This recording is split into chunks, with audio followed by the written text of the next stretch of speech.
نزف أسماء التهاني والتبريكات للعريس الغالي ونهديه هذه الأبيات المختصرة. مبروك لك مليار يا سيف علوان، الآن عنسوي لاسمك إضافة. قروب من عرس ونعمل لك إعلان إنك ملكت اليوم عرش الخلافة.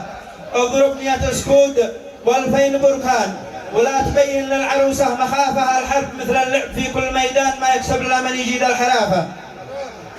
قطفت لك ريحان من كل بستان، واهديت لك أبيات فيها الظرافة. ولست وحدي جيت بأشعار والحان، حتى حتتكلم عنك الصحافة. أين الحلا هذا مخبى وإن كان، كنت أبصرك من قبل واهرب مسافة. واليوم مثل البدر في نصف شعبان، رقة حلا منظر وسامة لطافة. أين الحلا هذا مخبى وإن كان، كنت أبصرك من قبل واهرب مسافة. واليوم مثل البدر في نصف شعبان، رقة حلا منظر وسامة لطافة.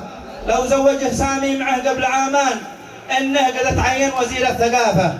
بان الحلا والفن في صورته بان، وبشر بكل مركوز مثل الزرافة. إذا خرج بيفجع الإنس والجان، وإذا نطق ما منه إلا اللقافة.